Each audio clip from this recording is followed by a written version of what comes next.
Bukit Asam ini salah satu BUMN, saya bukan karena ada direksi ya,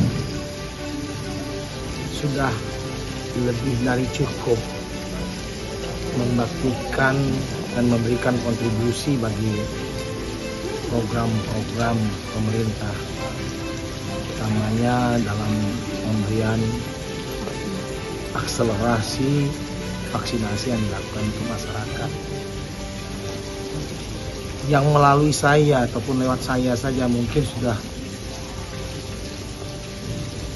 lebih dari 10.000 dengan hubungan baik, networking PTBA dengan Kementerian Kesehatan ataupun pembantu kementerian lain bisa memberikan vaksin kepada masyarakat.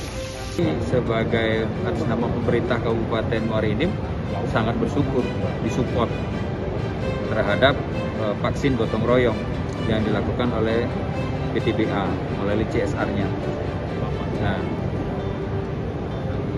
karena kebutuhan vaksin di kita rata-rata per minggu itu 20.000, bisa nyampe ke 36.000, tapi yang kita terima saat ini cuma 7 sampai 9.000 per minggu, sehingga untuk pemenuhannya sangat kurang. Nah, dengan bantuan ini sangat membantu bagi pemerintah, terutama masyarakat yang ada di lingkungan PTBA. Kita memberikan vaksin gotong royong untuk masyarakat Kecamatan Lawang Kidul.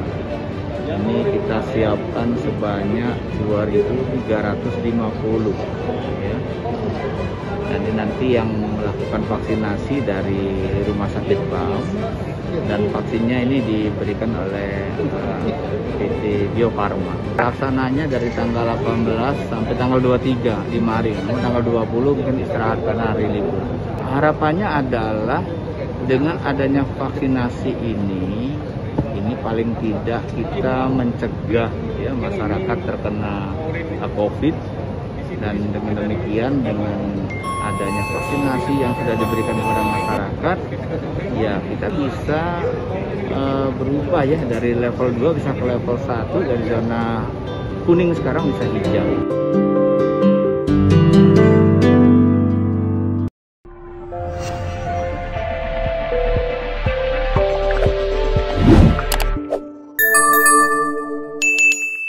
Dapatkan berita update dengan mengklik subscribe, lonceng dan berikan komentar.